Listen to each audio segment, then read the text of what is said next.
Hello everyone. तो हम जिस पल के लिए इंतज़ार कर रहे थे, रामायण का टीज़र आ चुका है। ये टीज़र देखने से पहले बहुत ही एक्साइटमेंट थी कि कैसी होगी रामायण, कैसे दिखाएंगे ये लोग, कैसे कैरेक्टर्स हैं, ये कैसे होगा। और हमें देखने को मिला है कि रामा टाइटल से एक ट्रेलर दिया हुआ है और ये हनुमान जयंती के दिन ही ये रिलीज़ किया गया था। हमने सोचा हुआ था कि रामनवमी के दिन कुछ हमें देखने को मिल सकता है, पर ये नहीं हुआ। फिर हमें पता चला कि हनुमान जयंती के दिन ये लोग टीज़र निकालेंगे और उसके बाद ये पता चला कि श्री राम के ऊपर ही ये टीज़र है। एंड कुछ कुछ ग्लिम्सेस दिखाए गए हैं इस मूवी के अंदर, क्या क्या कैसे स्टोरी आगे बढ़ेगी और कैसे लुक होगा, श्री राम का जो लुक है वो कैसे रिवील करते हैं वो लोग। ये बहुत एक्साइटमेंट थी हमें कि कैसे दिखाएंगे। उसके बाद हम जो टीज़र देखते हैं उसके ऊपर आते हैं। तो टीज़र में पहले ही एक शॉट दिखाया गया है, कुछ युद्ध हो रहा है और बहुत उसमें भारी से VFX है वो है उसमें, और एक क्रीचर कुछ दिखाया गया है पहले ही।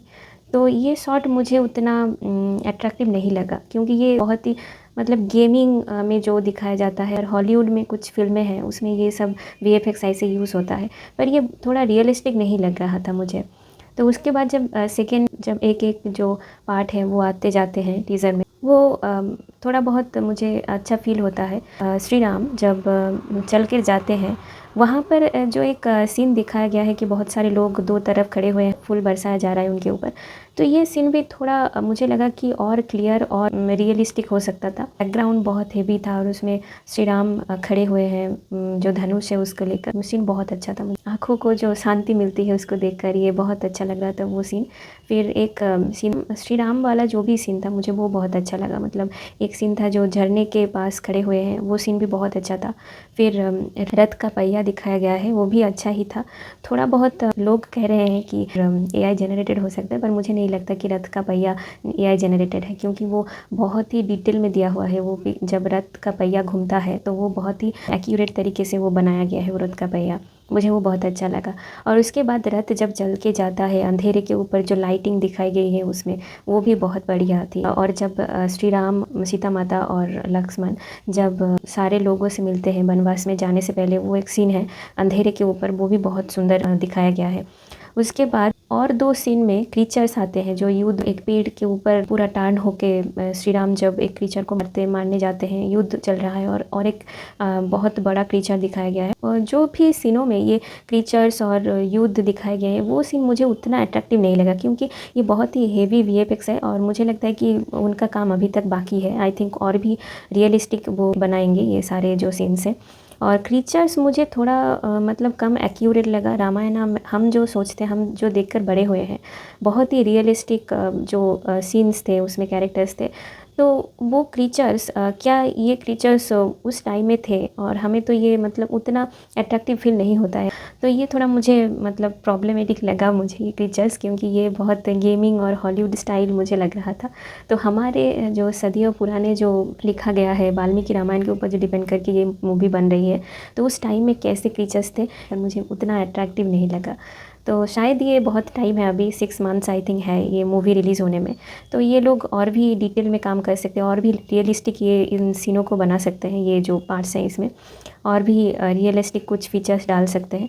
बट ओवरऑल जो सीन्स हमें दिखाए गए हैं वो अच्छा था। श्री राम का जब फेस रिवील होता है वो भी बहुत अच्छा शॉट था। और उसके बाद लास्ट में जब नाव में जा रहे हैं और राम करके पुकारने के बाद जब राम वहाँ पर देखते हैं, जो सीन है वो भी बहुत सुंदर दिखाया गया है, मुझे बहुत अच्छा लगा वो सीन भी। तो एक्सपेक्टेशन तो बहुत ज़्यादा है, क्योंकि ये जो मूवी आने वाली है रामायण, ये 4000 करोड़ का एक होगा मूवी। तो इसीलिए पहले से ही लोगों का जो एक्सपेक्टेशन है बहुत ज़्यादा है इस मूवी के ऊपर। इसीलिए कुछ भी अगर हमारे दिल को नहीं छूने वाला कोई भी सीन आता है तो हमें बहुत दुख देता है। पर कुछ कुछ सीन्स एकदम बहुत ही ज़्यादा एक्यूरेट थे और बहुत अच्छा लगा।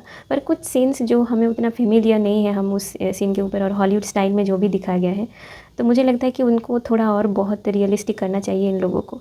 फिर बाद में जब टीज़र आएगा और फिर और भी जब लुक्स रिवील होगा तो बहुत अच्छा लगेगा। और लास्ट में एक सीन था वो भी बहुत अट्रैक्टिव था, वो था रावण जब चल के जा रहे थे तो पीछे से दिखाया गया है, रावण का लुक अभी नहीं रिवील किया गया, वो भी आई थिंक दूसरे टीज़र में या फिर ट्रेलर में आएगा। पर जो रथ था, पुष्पक रथ था, वो बहुत ही सुंदर था। मतलब ये हम इमेजिन नहीं किए थे पहले, और जो भी हम देखते आए हैं टीवी में या फिर जो भी शोज़ सिनेमा जो भी थे, उसमें जो पुष्पक रथ दिखाया गया था वो थोड़ा डिफरेंट था। पर ये जो इमेजिनेशन है ये भी मुझे अच्छा ही लगा, क्योंकि ये बहुत सुंदर था जो रथ था। तो मुझे तो एक्सपेक्टेशन बहुत ज़्यादा इस मूवी के ऊपर। आपको ये टीज़र कैसा लगा और आपको क्या लगता है कि फ़िल्म में क्या-क्या दिखाया जाएगा? क्योंकि स्टोरी तो हमें पता ही है, पर उसका जो डिपिक्शन है, स्टोरी कैसे दिखाया जाएगा, कैसे उसको हमारे सामने प्रेज़ेंट किया जाएगा, यही सबसे बड़ी बात है। क्योंकि हमारे पास सब सारा कुछ जानकारी है, क्या होगा, क्या नहीं होगा, ये हमें पता है। पर कैसे दिखाया जाएगा ये हमारी बहुत ज़्यादा एक्सपेक्टेशन है इसके ऊपर, क्योंकि ये हमारे रूट से जुड़ी हुई एक कहानी है। तो मुझे लगता है कि इनको बहुत ज़्यादा कॉशियस होना पड़ेगा, क्योंकि ये हमारे कल्चर है, हमारी हिस्ट्री है, हमारा ट्रुथ है ये। तो मैं बहुत ज़्यादा एक्सपेक्टेशन लेकर अभी तो बैठी हूँ। तो देखते हैं आगे आगे क्या हमें देखने को मिलता है और कैसा लगता है। आपको ये टीज़र कैसा लगा और आपके क्या क्या एक्सपेक्टेशन है इस फिल्म से, आप बताइए। और मुझे ऐसे ही फॉलो कीजिए, आप सब्सक्राइब कर सकते हैं। अगर आपको मेरी ये वीडियोज़ अच्छे लगते हैं तो आप मुझे सब्सक्राइब कीजिए और इस वीडियो को लाइक कीजिए। फिर से मिलेंगे ऐसे ही किसी वीडियो के साथ। Thanks for watching this video and please subscribe to my channel. Thank you. Bye.